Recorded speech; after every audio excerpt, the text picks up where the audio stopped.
the direction of where the market's gone and all the analysis, if you look at like Josh Perry, his analysis, then a lot of it shows that the primary has definitely been moving, and that's increasing, whereas secondary it sort of stayed stagnant to a degree. But I think based on your comments and I think it is definitely something which is going to increase. I think there's a lot more churn coming forward. Yeah.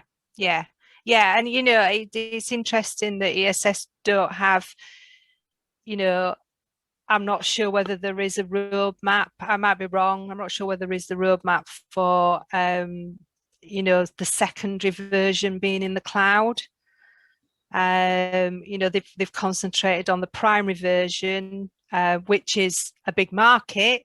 It is a big market, is the primary.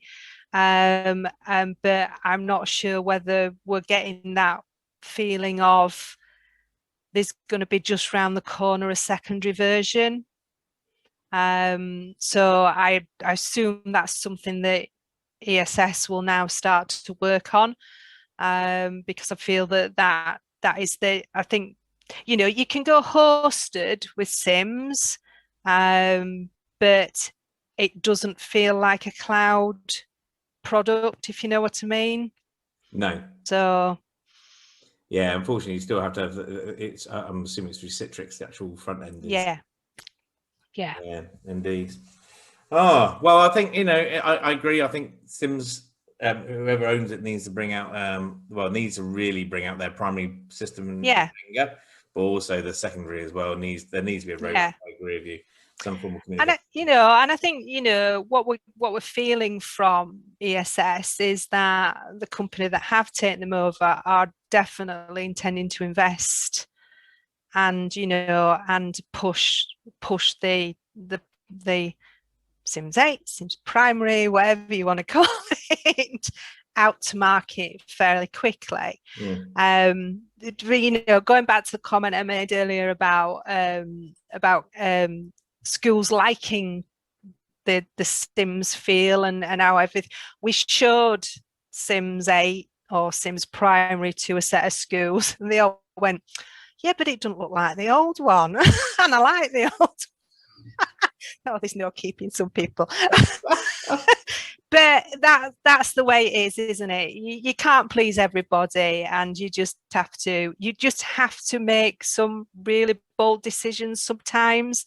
And that bold decision of theirs, whether it was Capita's decision, to actually change the look and the feel, whether that is something that ESS will carry on, I don't know, because there is a lot of people that do just like that Sims environment as it is, but would just like it in the cloud. Do you know what I mean? And that's a really good point, because I think at one point, there definitely were discussions about maybe changing, hosting it still, changing the front end so that was web based rather than keeping it in sort of client based look and feel, but that have basically the same sort of view.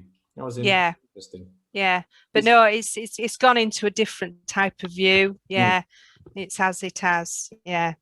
So I remember changing the colours or making the buttons bigger in FMS, and basically everybody complained. You're sort of going, "Oh wow." That's it. You can't, but somebody will have said to you, "Those buttons would be really good if they were a bit bigger." Yeah. Absolutely. We had to reverse it quite quickly. Yeah. You see, you can't. But I think that's, sometimes, and these software companies, they need to pick their direction, and they need to be bold, and they need to take the risks, and they need to be brave sometimes to actually get it out to market. And it's okay. Yeah, the customer will sit there and they will vote with the fee, but it's sometimes you've just got to be bold and brave to do it. And some of these companies have made decisions not to try and emulate Sims in any way, where others have made a decision to say, right, well, we'll try and make it go through the same routes that Sims does. So, Sims is the market leader, and it has a lot of influence, But I think some of these software companies just need to be bold and brave and decide their direction, and that's it. We're not going to be, look like ESS Sims. There you go, got it right that time. I think you're right. I think Richard, like from Scholar Pack, what amazing choices he made in some ways. Kept to his niche, made sure he focused purely on primary, and has been successful because of it. So I agree with you 100%. It has been very successful because of it.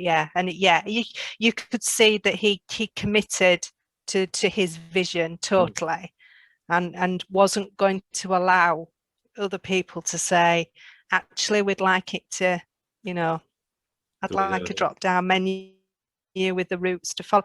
But yeah. No, it's very good. So based on the people who want to go to cloud, so this is a question that keeps getting raised up, and to be honest with you, I always go flip from one side to the other. So I'm not the right person to answer this in some ways. But so some schools or MATs especially, so some MATs have gone to the sort of one-stop shop approach, more like the Bromcoms where everything's there, finance, a lot. And then some schools and some MATs have gone into this sort of, actually we'll go for best of breed. So we'll basically pick out the best or focus on the best of MIS, or then focus on the best of finance and so on. Yeah. What do you think is happening in the market in that perspective? I think one thing that is pushing the multi-academy trust is procurement and the amount of money that's involved in MIS and finance and a payment system and all this sort of thing. So when they look at purchasing all those products, you get a figure at the bottom. When you go to something like a one-stop shop and it ends up a bit cheaper, if it does end up a bit cheaper, I think that pushes some to a one-stop shop. And I think sometimes procurement is pushing them because it's, there's certain thresholds on procurement. And if you've got a big super academy, you can imagine the amount of money that's involved in all these products that are within there. As far as sort of smaller federations, smaller trusts, small, individual primaries, local authority primary schools, I think it's best of breed. So, they go to what they like. So they will have one product, then they will have another product doing finance, and then they will have another product doing payments and dinner money and whatever else is there. So I think schools, if schools have that choice and it keeps it under a procurement threshold, then they will just go out to the market and decide what's best for them. I think the one-stop shop is being fueled by the multi-academy trust market and the more wanting everything under the same umbrella. Which is a nice place to be sometimes because you only have one person to blame when it all goes wrong. All your software in one place. No, I totally agree. It makes sense. Yeah, and and when you are dealing with, it's the old. I once said the old local authority model. We will just have one product. And that is your choice. Your choice at all. That's the old look. You will have one product, and this is it. And there you go. And we were always looking at the procurement thresholds on that as to where we could go with that. So I think that's where the market is seen. And you see somebody like, RM are investing in trying to go for the one-stop shop now type thing, which it's really nice to see RM invest in, because I don't think they have done for a few years now in their product. And again, they've sort of slipped sort of down the market scale. But, they are looking at that. They are looking at adding different products into their product set, which allows for the one-stop shop. Now, what sort of is interesting about that is that all these systems need data to transfer backwards and forwards, Yeah. and open APIs. And whether some of these companies that are going for one-stop shops might start to block that open API, I don't know. It just makes me think that if I was going for a one-stop shop as a company and another company came to me and said, I want to use your data because I'm developing a product that I want to sell to schools that does something that you do, as a company, what are you going to do about that? Yeah, no, I definitely understand that. I think there is definitely potentially a protectionism that will happen through some Yes. of these companies. And it's human nature. You're gonna protect. It's totally human nature, and you are gonna protect it. And somebody's gonna have to give you some really compelling evidence to make you open everything up so that they can transfer data backwards and forwards. And I think that. I think that stops schools having choice. Yeah. So yeah, I definitely agree with you. I think ultimately some of these companies will try and do that. I'm a bit of a big believer that we should open up all the APIs. The main reason being, one, it creates competition, which I don't think anyone should care about. Everyone should be comfortable about that. But also, I think, when it comes to data, there might be things that you are able to do with their data which they've never considered. Yeah. And it will create a situation where you can service your schools probably better, and also it will complement their product, if you see what I mean. They'll have the software, but actually you'll create the the needs, or particular needs of the individual schools, which I think is better for them. Yeah, it is. Yeah, but I don't know how some of these software companies might react. But that's we'll wait and see. Yeah, we will. No, I'm totally with you. I think I can definitely see that happening. I think it'd be a shame if it does. That's all. I think it'll be a shame if it does. It will be a shame. So.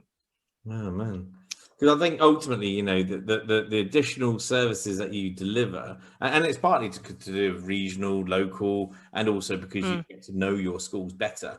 You can service them better than these software companies, and it's always been the same with Sims. Sims really had 114 customers. That's all it had. It didn't have 22,000 customers. No, 114, which yeah, and all you guys basically service the customer, the end user. Yeah, and we had our own priorities, which used to give you. Yeah, absolutely. I understand that, that's for sure. Yeah. I used to call everybody my critical friends. That's what I used to do. There you go. That's amazing. So actually going to the support teams. So with all this diversity of now new other systems, so lots of support teams are moving to the same direction that you have, where the multi-support now, multi-MISs and so on. Do you see that sort of just growing? Do you see that everybody's going to have to do that anyway? One way or another, all support teams are going to have to multi-support. But also, how far do you see that expansion of supporting solutions and systems? Yeah, I mean, it was a decision for us a few years ago due to the framework, and it was probably the best decision we made as a support service, because if we hadn't have done, we'd have lost. We know we'd have lost a lot of schools to cloud-based services because we were Sims at that point. I'm not saying it was easy; it was hard work, but we got there, and we are doing it. We're doing it on a daily basis. What we're finding with the cloud-based systems is the support is not as intensive as it was with Sims.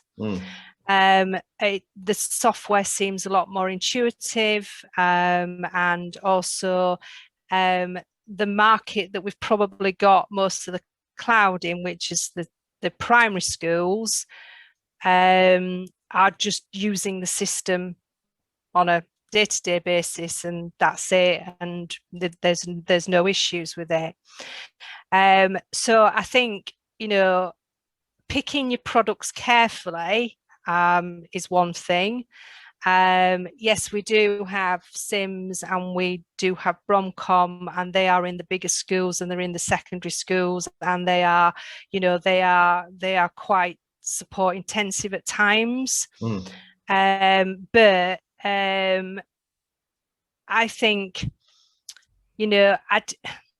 the one-stop shop is going to be interesting, because if you are a support provider for that company, then you will be expected to support all those products, just like we were with Capita Sims and all the products that sat under the core. We were expected to support those. A school could ring us and say, oh, I've just opened this up and I don't know what to do with it. And we were probably 2 pages ahead in the manual. That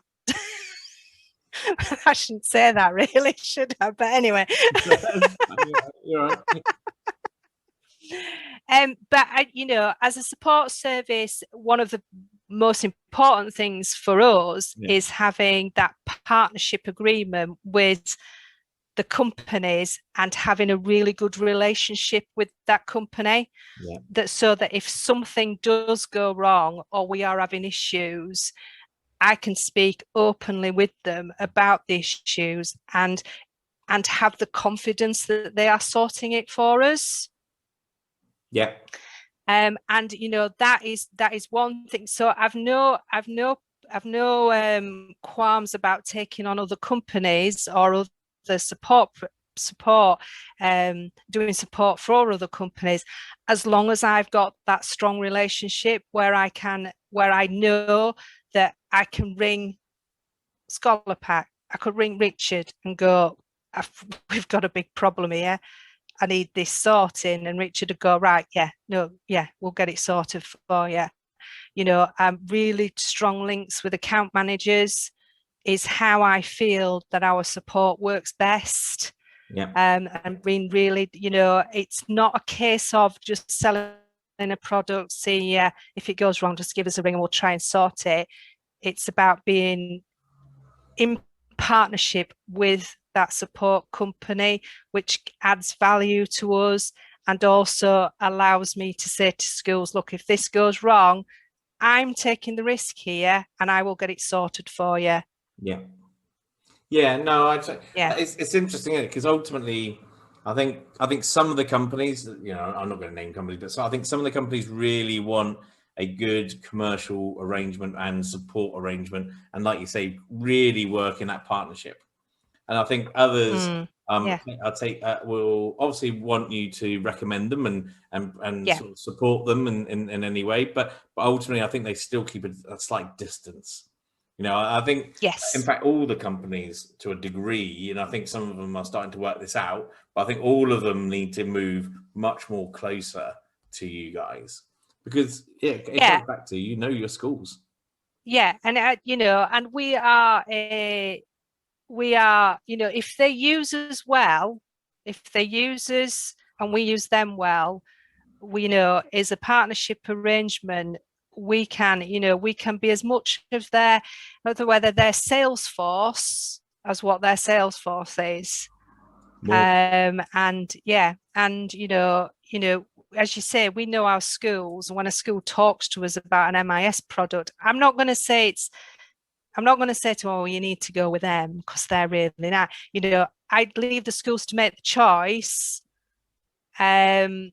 But I've got to take the risk on them making that choice, and I've got to make sure that I build those relationships with those companies to make sure that I get the support for my staff that we need from them. So yeah. Yeah. And I mean, this go on, sorry. No, I talked over you. Go on.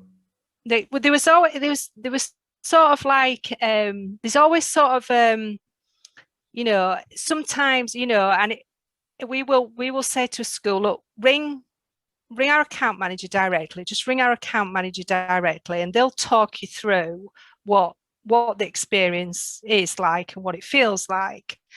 If you're not sure, then speak to them directly. I have no problem with that. some of the companies, and you know, I'm not saying all of them, but we'll see that as they've gone direct to them, and it's a sale direct to their sales, and sometimes I have to pull them back and say, just hold on a minute, you know, this came through us, and that, so actually, you know, having that strong relationship and being, they will, and a lot of them now just go, have you spoke to schools ICT? Have you spoke to Karen, or have you spoke to Laura? Yes, we have. Right, okay, fine. Know why you're here, know what you're doing. And then they come back to us and say, right, we had this conversation and they want to do this, this, and this. Can you sort it out for them? That's the relationship that I really need, because I don't mind school speaking to them directly. I don't mind. But at the end of the day, I've got to pick up the support, and I've got to know that it's the right support for them. Yeah, I've personally, I've always seen, you know, teams like yourself and so on, where, you know, I don't think you're, you know, you obviously can sell, but I don't think it's not about you selling. No. To me, it's about you not being a barrier, and also Yeah. being confident that whatever, you're almost like the protection. I see you as Yeah. the protection of the schools. And now if the Yeah. schools are going to potentially make a bad choice, you'll tell them they're making a bad choice. Yeah. But if they're going to make a positive choice, it's got to be a choice that you are comfortable with, and Yeah. you know you can, you know, like you say, support them and Yeah. give everything they need after, because ultimately you're left to pick up the pieces. Yes, So we are. Yeah. be Yeah. confident. Yeah. We are. We are ultimately left to pick up the pieces, and you know, yeah, that's where we sit, and happy to pick up the pieces if we've been part of that jigsaw puzzle, or part of that putting it all together. And you know, they've gone down, they've spoken to us, they've spoken to supplier, and we're all happy and we're all doing everything that we should do. And if something does go wrong, then I'm more than happy to pick up the pieces, and support not only the school but also the company as well through whatever's gone wrong. You're basically enablers. Yeah, yeah, that's a good way of looking at it. Yeah, Yeah, yeah. Yeah, amazing. enabling ICT in There schools. you go. There's a new name, new brand. It's our strap line. It's actually a strap line. Yeah, yeah, Oh, it's our amazing. strap line. See, I've come to your brand. Yeah. Amazing.